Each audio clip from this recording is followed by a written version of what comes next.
In recent years, state legislators have been receiving boxes of petitions allegedly from constituents demanding a convention of states.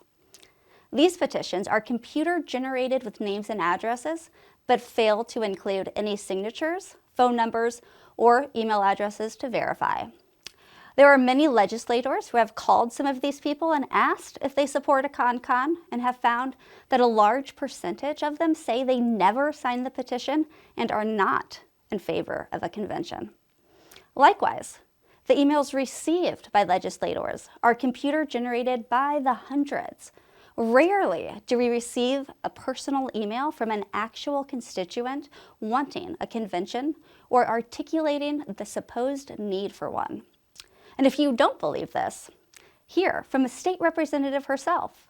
The following is an excerpt from then Idaho State Representative Dorothy Moon. But anyway, when I was leaving the Capitol in March, the end of March, I went and got a big packet of petitions in my mailbox. And a couple weeks into being home, I started going through some of these petitions and some of these letters.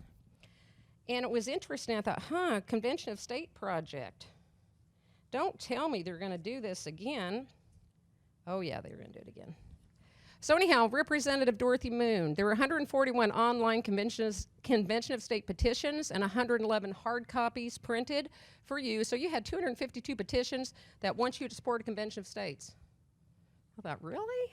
Who are these people? So I start flipping through it. I'm looking for Salmon, Chalice, the communities closest to me.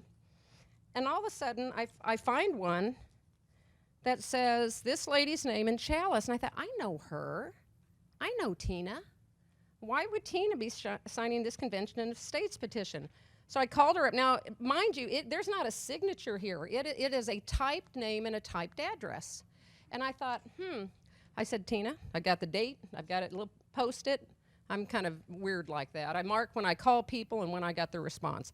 So I called her and I said, did you sign this? She goes, Dorothy, I'm a JBS member. Why would I sign it? I said, that's exactly what I thought.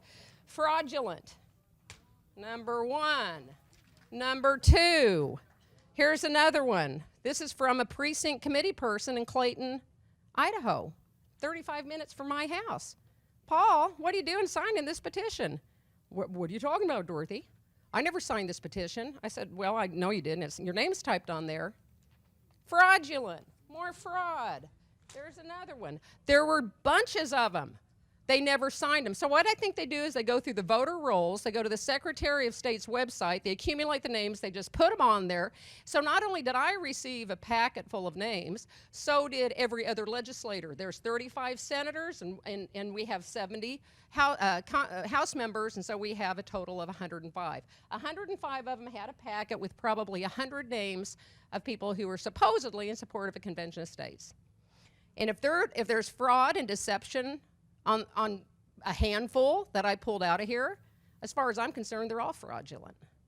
And these are the people who want us to trust them to go and get us into a Convention of States? In Article 5, no way. And that's my argument whenever people ask me about it. If this was happening in Idaho, you can be sure that it's happening still today in every state. Contact your legislators and tell them to be wary of the same fraud in your state. Learn more about Article 5 and the amendment process by visiting jbs.org.